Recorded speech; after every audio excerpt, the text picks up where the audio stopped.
Hi all, I haven't made a video in a minute and I've only got 3 minutes to do this one in, so I'll try to make it quick. First off, I'm a pale-skinned woman with jellyfish cut. The long hair is braided up over the top of my hair today, and I have a blue work shirt on and a teal tank top. It's a work day, so this is about as fashionable as I can. Today I'm going to talk about proximity. It is September 11th of 2025, and big events. There was an interview I heard with a woman regarding September 11th a number of years back, and it struck a chord. At the time, she had been exiting a lot of therapy for guilt. She felt guilty because she didn't feel emotionally as upset about the victims of September 11th as she thought she should have felt.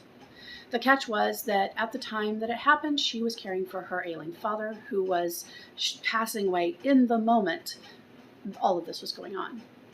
And so her ability to feel an emotional concern for both parties was, of course, not going to be the same. Her proximity to her father was much closer, so of course she was going to be more concerned about that than really anything else that was going on in the world. Over the events of the last 24 hours, there have been people who have been in close proximity to these events, and that's extremely traumatic. There were the individuals these events happened to. There were the individuals who were around these events. And then there are most of the rest of us who heard about these events, have read about these events, have seen them through, well, a screen. That sense of proximity is going to be very different, especially because there are people who will have known of the individuals involved or listened to them consistently or only sometimes. And again, the proximity in relationship to those people is going to vary.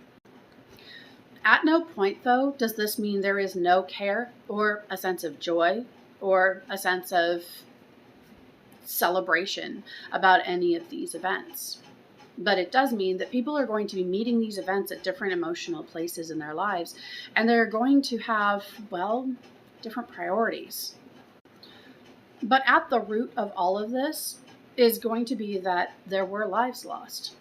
And the vast majority of individuals have sympathy for every person mourning. There is the reality that both of these events were caused by the exact same thing. And that leads me to a final piece, that we all have proximity. We all have a closeness with someone or someones who could be affected by exactly this kind of event. And that leads me to believe that we have a lot more in common than we don't. Anyhow, I think it's worth considering.